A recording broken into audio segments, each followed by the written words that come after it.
tungkol sa Bible. Holy Bible. About the Word of God. Ano nga yung ating memory verse? Si Juni nakapag-memorize na eh. So, check na siya. Sino pa yung mga hindi pa naka-recite? Kuya Salte. Paki-recite. 2 Timothy Para dalawa na kayo. 3:16. All scripture is God's breath and useful for teaching, correcting, rebuking, and training for righteousness. Si Poy, tapos na, Tagalog, di ba? No, naka-memorize ka na, no? So, tatlo pa lang kayo ang nakapag-memorize. Si Jock.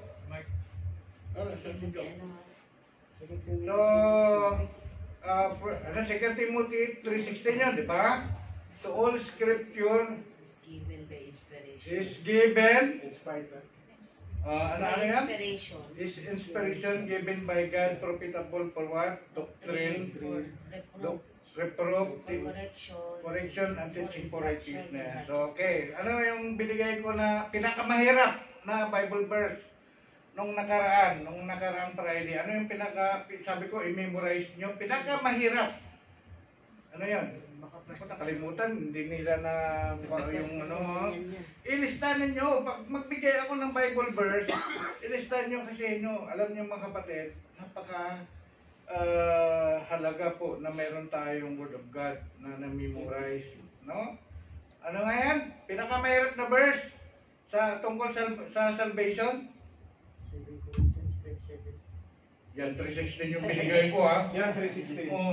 O yan, ha? Sigurado ako naniwala na nakakahiya ang isang Kristiyano na hindi niya ma-memorize yan. Okay, sino yung makapag-recite? Dalawa na, ha? Dalawa. Okay, sino yung matapang na makapag-memorize?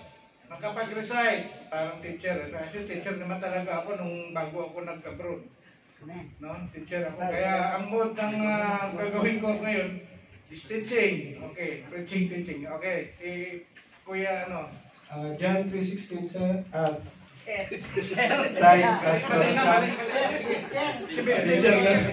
For God so loved the world that He gave His only begotten Son, that whosoever believe in Him should not perish but have an everlasting life. Sino pa? Okay. Yung mga napag-memorize, pwede nang tumayo. Ikaw ako, ano po, sige na pa, tapos na kayo. Tinatandaan ko yung mga, sige, pag tulad na talagang, yung mga dalawang version. Sapagkat gayon na lang ang pag-ibig ng Diyos sa sanlibutan, kaya pinibigay niya ang kanyang bugtong na anak upang sino mang sumampalataya na hindi mapahamak kundi magkaroon ng buhay na walang hanggan. Pagpakan natin ng mga dalawang kapatid. Sino pa? Johnny, memorize din ni Johnny yan eh. Johnny. Susunod na lang. Susunod na lang, ha? Yung pag-usap na kami ni Jock, ang mga makapag-memorize ng mga binigay na mga Bible verse, magkaroon ng reward. Magkaroon ng reward. Anong usap na kami dyan? Sino pa? Sino pa yung mga dalawa lang, oh? Ikaw, Jai. John 3:16. For God so loved the world He gave His only begotten Son, that whoever believes in Him shall not perish but have everlasting life. Good. Kaso ninyo, ano yan?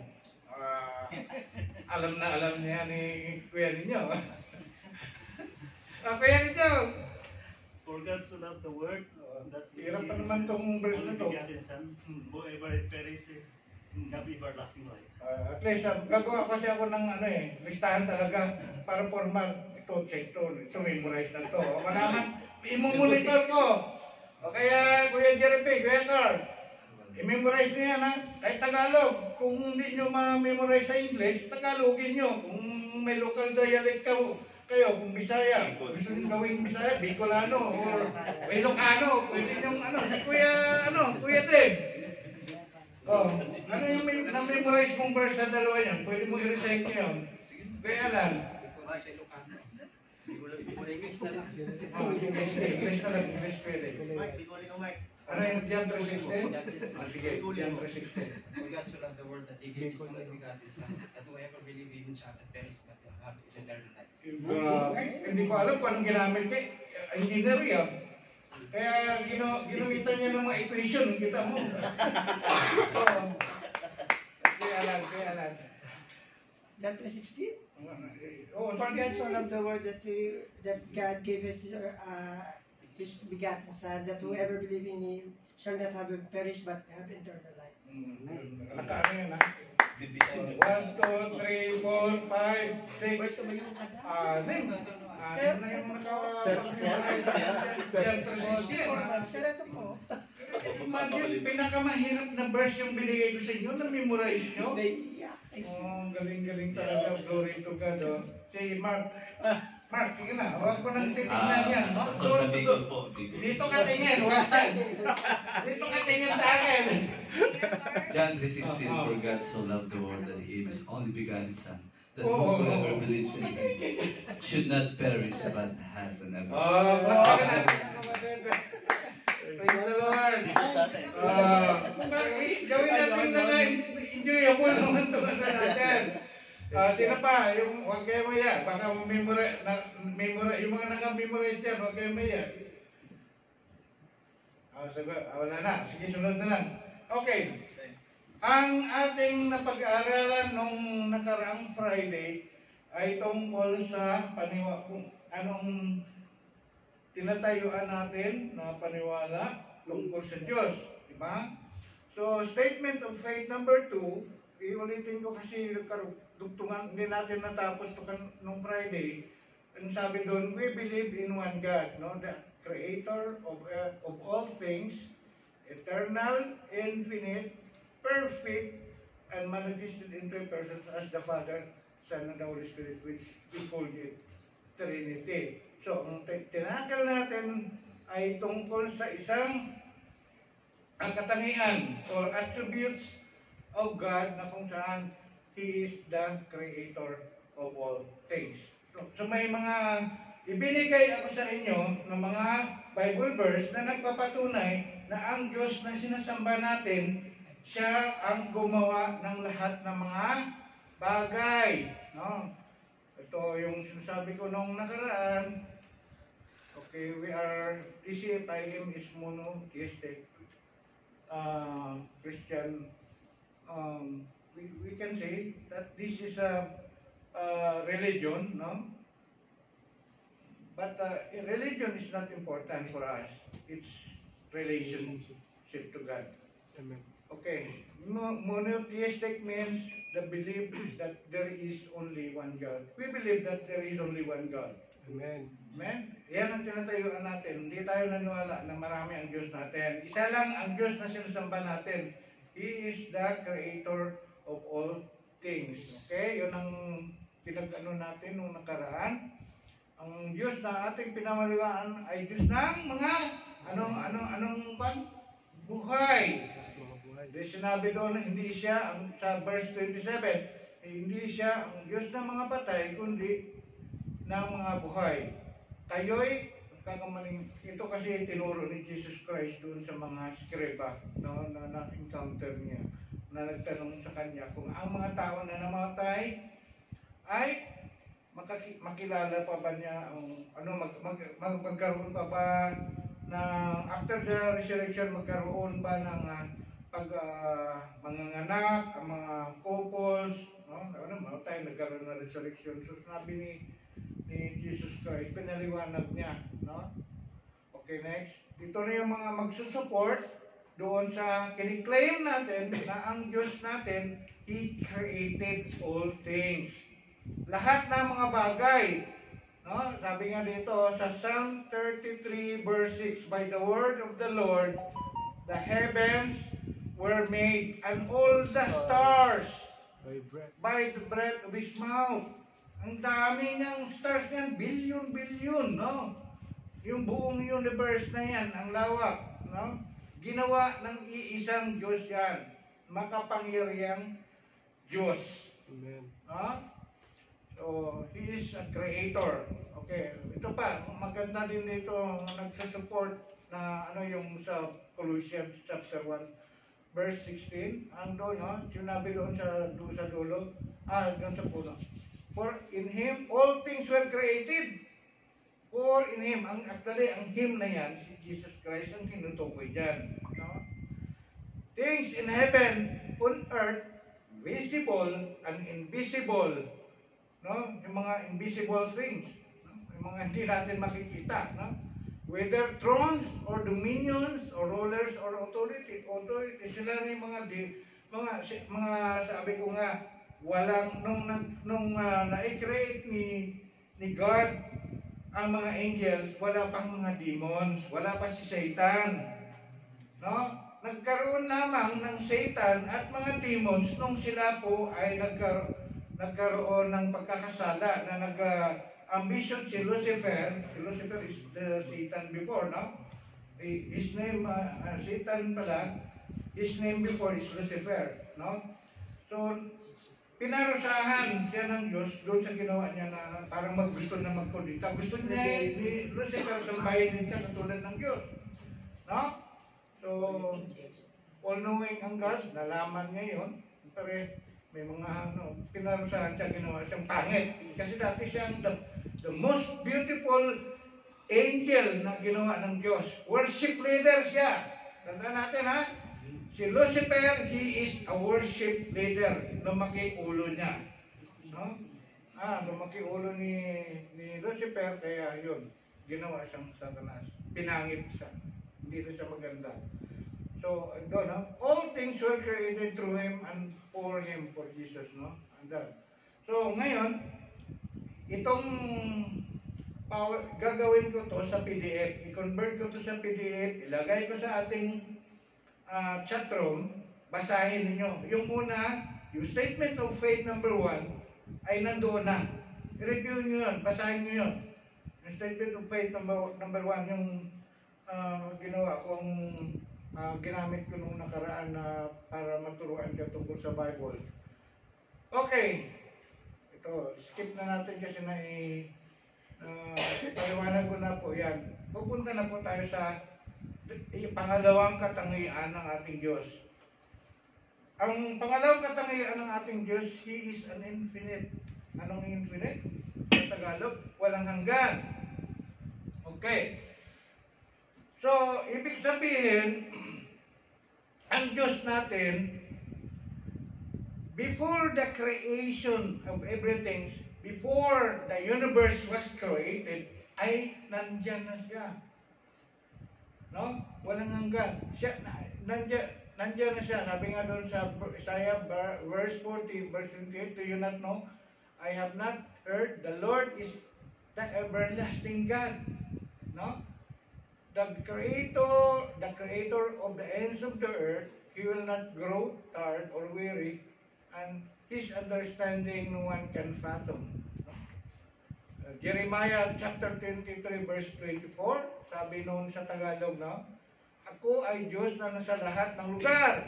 He is an omnipresent God, no? At hindi nasa isang lugar lamang, walang sinumang makapagtago sa akin. Akala natin, hindi. Totoo yan. Minsan may mga nagawa na tayo na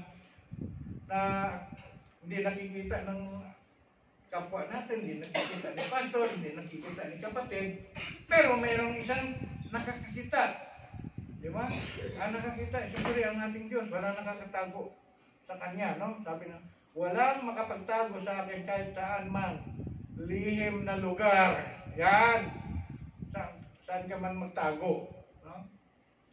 Ikaw ang nakikita, no? Hindi. Tapos hindi nyo ba alam na ako'y nasa langit, nasa lupa at kahit saan? Okay, ito pa, Psalm 147 verse 5. Sabi doon, makapangyarihan ang ating Panginoon, ang kanyang karunungan ay walang hangganan. Ang karunungan ng Panginoon ay walang hangganan. Yan, ganun infinite. So, nobody created God. Kasi may mga nagtatanong mga pilosopong tao. Before God, sabi niya, anong mayroon? Sinong gumawa ng Diyos? Walang gumawa ng Diyos. He is there before all creation. Kasi kung may gumawa sa kanya, He is not God. He is not an infinite God. No? So, itong infinite, mga kapatid, maraming mga pilosopong tao ma-encounter ninyo, magtatanong ng mga ganitong katanungan, no?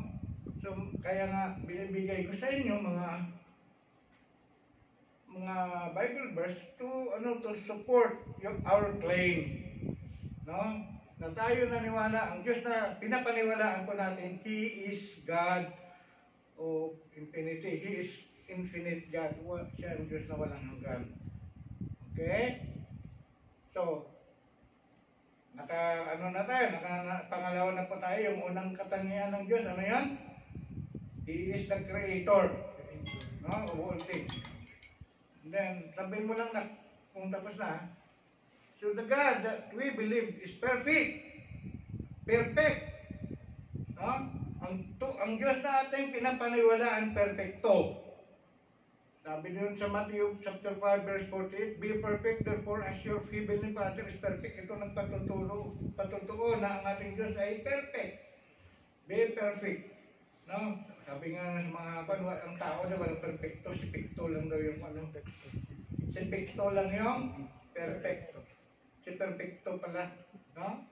Ito, Psalm 18 verse 30, as for God, His way is perfect. The word of the Lord is proven. He is a shield to all who trust. Ang tao nagkakamali. Ay, di ba? Minsan gano'n, may ginawa tayo, akala tama, pero mali pala. But God, He will not commit mistake. No? Perfect lahat ng ginawa niya. Walang error. No? Tayo lang ng maraming mga pagkakamali. No? Kaya, itong Diyos natin, He is a perfect God. Yung una, He is an infinite God. He is a perfect God. At yung pang-apat, the God that we believe is eternal. Okay, eternal. Parang similar doon sa, ano yan? Yung sa number 2, na kung saan infinite. Okay, sabi sa Psalm 90, Verse 2, before the mountains were born, or you brought forth the whole world from everlasting to everlasting, you are God. Ito yung binanggit ko kanina. No? Ito yung binanggit ko kanina. Before the mountains were born, or you brought forth the whole world from everlasting to everlasting, you are God. Okay? Deuteronomy chapter 23 verse 27. The eternal God is your refuge. Ang binanggit lang dyan, no? The eternal na kung ano siya. He is eternal God. No? And underneath are the everlasting arms.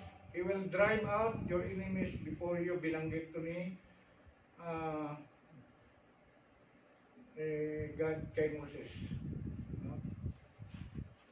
Next. Ito yung skipan natin kasi gusto ko ituturo ng maigi ito, yung tungkol sa Trinity. Na, 10 minutes na? Tapos na po. Okay, sorry. Lumagpas na po tayo. We strict to the finish or not finish. Kailangan natin submit yung papers. So, it ends the partial teaching of the attributes of God. Marami pa tayong marami akong ituturo tungkol sa attributes. Marami pa kasi yung almost 15 attributes. No, katangian ng Diyos. No, ituturo ko yan. So, pagpatuloy natin sa susunod na Friday. Kaya huwag kayo mawala para kayo ay maka-avail ng teaching nito kasi gusto ko bago ako umuwi, marami na akong maituro sa inyo tungkol dito sa mga doctrinal teaching, no? Actually, yung binanggit natin, all scripture is ano yan? Inspired by coming from God, profitable for doctrine. Ito yan, doctrinal teaching. Profitable for teaching. So binabasihan natin is the Word of God which is in the Bible. Amen? How many main division is the Bible that we are using? How many division? Two.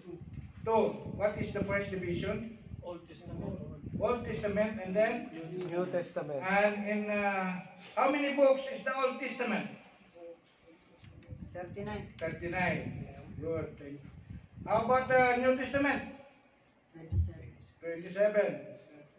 And give me one subdivision in the Old Testament. The first 5 books. What do you call that? Huh? Evangelist. Tuturuan. Si Dipoy lang ko ni. Ano yung unang libro? Ano ang 4 na 5 libro? Anong tawag doon? It is called the Law. Sa old tayo sa old. Or Torah. Torah. Torah. Or Pentateuch. Okay. Okay, sa New Testament, ano yung 4 na aklat? Ebanghelyo. Unang 4 na aklat. John. Ano nga yung tawag doon? Gospel daw. Very good. Excellent. Nakikinig si engineer. Gospel. Ano yung mga, ano yun? What are the books consist of gospel? Number 1? Number 1? Matthew. Number 2? Second? John. Isunod-sunod natin in sequence. Matthew, Mark, Luke. or Luke. Luke. John. Tapos yung 4th? Yan. Ano yung pinaka-last book of the Old Testament? Revelation. Old Testament is Old Testament. in Malachi. Malakay. How about the what do you call the books written by Paul? What are the books? Dami yon, ha? Roman. Written by Paul. Ang tinatawag doon, books for the Romans, books for the Thessalonian, book for the Ephesians, book for ano pa? Galatians. Anong tawag doon? Letter E. Epistles. Epistles. Okay? And what about the Revelation? Ano ang tawag? Anong division yon? Revelation, the last book of the New Testament. Anong tawag doon? Prophecy. Tignan mo naman si Marco. How about, what are the books? Give me one book in the Old Testament that we is classified being a prophecy. Huh? In the Old Testament. Book of, yung nasa ano yan eh. Book of letter D. Yung pumasok sila sa apoy, sa hindi na mamatay. Daniel.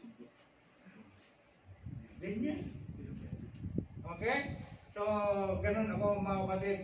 Parang nagtuturo lang sa classroom. Sa susunod, gagawa ako ng listahan talaga ng ito na memorize. Kasi it will be good for us mga kapatid. No? Kasi lalong i-ano ninyo, yung i-stir up ninyo sarili ninyo na matuto kayo. No? Hindi pa to. Sa sunod, I will give you many verses how to share the gospel magagamit ninyo. Katulad ng ginawa sa amin. Na binigyan kami ng mga Bible verse to share, how to share the gospel to the lost. Okay? So, ganun mga kapatid, maraming salamat sa inyong panahon na kayo ay nagtiyaga sa pakikinig ng aking teaching. This is coming from God. Glory to God. Okay.